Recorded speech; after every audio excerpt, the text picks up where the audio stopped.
All right, so let's go over the two that you sent yesterday. So what you want to do here is I like to put them all into fractions. So I'll put that x over 1. And then you have to find the LCD between 2, 1, 10, and 5. And it's going to be 10. And so because all those numbers can divide into 10 evenly. And so these are actually a little bit easier than the beginning of the unit because we're going to get rid of the fractions. In the beginning of the unit, we had to deal with them.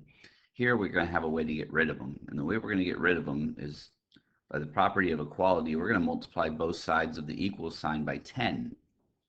So all these fractions, all the numerators are going to get multiplied by 10.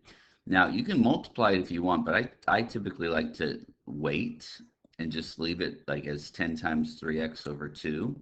And then minus, this would be 10x over 1 equals, and then we're going to have 10x over 10 minus 8 times 10 over 5. And you could multiply those if you want. But I like to keep them like this because we're going to have to simplify in a minute. And so now we'll make make the numbers a little bit smaller. So the 2 will reduce with the 10 down to a 5. Here, this will just turn into 10x in a moment. Here, the 10s basically cancel out to 1s. And then the 5 and the 10 will reduce down to a 2 and a 1. And so let's see, what we're left here with the first one would be a 15x, 5 times 3x, and then minus, we'll just write this as 10x. It didn't even really need to be a fraction in the first place, just kind of preference. Um, then on the next one, let's see, this will just turn into an x. Okay, 1 times x divided by 1, so it's just x. And then minus 8 times 2 over 1, so that'd just be a 16. And then from here, we'll solve this. And so it doesn't matter. Well, yeah, let's go ahead and combine these real quick. So 15x take away 10, that'll give me 5x equals x minus 16. Then I'm going to subtract an x from both sides. And so it'll give me 4x equals negative 16. And then we'll divide by 4 on both sides. And we'll end up with x equals negative 4. And in this particular example, we don't have to worry about any excluded values. I do have fractions, which is a concern, but there's no variable in the denominator spot, so I know that that answer should be good. Okay, looking at the second one that you sent, this one you have to be a little bit more careful because you do have variables in the denominator spot, and that can cause issues with your answers. And so I guess part A, it says write the value or values of the variable that make the denominator 0. And so that would be if x were to equal 0, that would be a problem because it would cause the denominator to be 0, and we can't divide by 0. And then keep it in mind as you solve it, because if it comes up, you can't use that as an answer. Okay, so the LCD on this one is going to be a little bit, got a little bit more going on here. So look at the numbers first. So 5, 4, 10, and 3. We have to find the LCD. It's a number that all four of those can divide into evenly. And this one looks a little harder than the other ones we had. Um, I think it's going to be 60. And so just to kind of go over how I find this out, what you do is you take all the numbers and you break them into primes. Well, the first one is a prime. The second one, 4, can be written as 2 times 2. 10 can be written as 5 times 2. And then we have 3.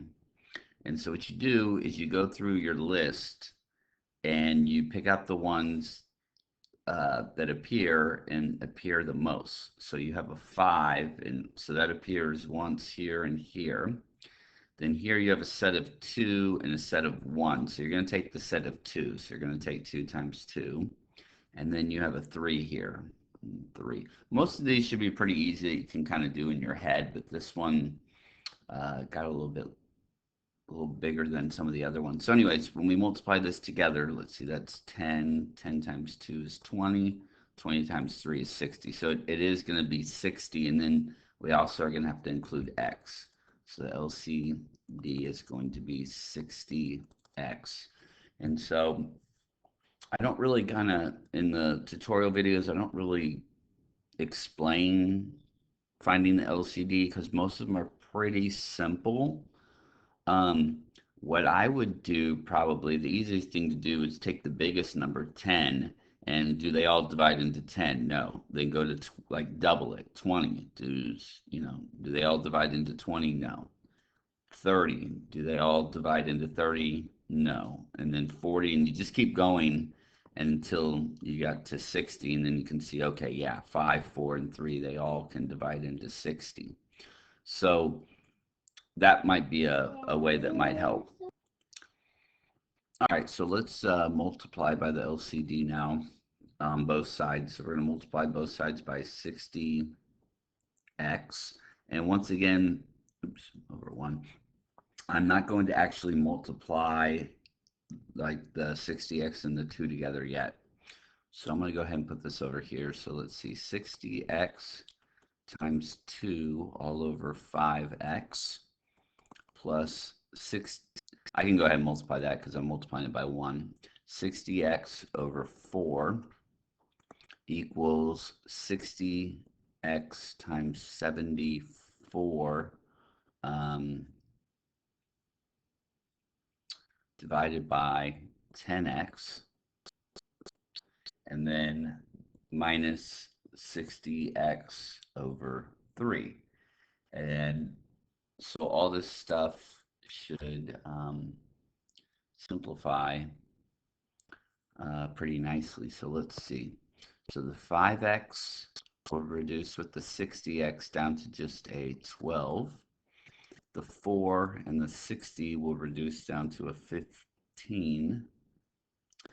The 10x and the 60x will reduce down to a 6. And then the 3 and the 60 will reduce down to a 20.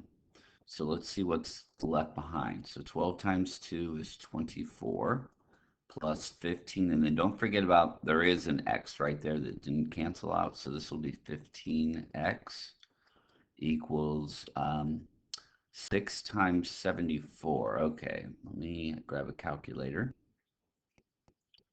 Okay, so I get 444 minus, and then this will just simplify into a 20x. Okay, so here's the two sides of the equation. And so what I'm going to do here is I'm going to add 20x to both sides. And so that'll cancel out that. So then I'm going to have 35x here, and then I've got that 444. And then we'll subtract 24 from both sides. And so, let's see, that'll be 420. And then, let's see if that can be divided by 35. And it can. So I'll divide both sides by 35. And it should come out as 12. And that was not one of the, my restricted value was 0, so that means 12 is good. 12 is a good answer, so if you plug that in, it actually should work. All right, I hope that helps.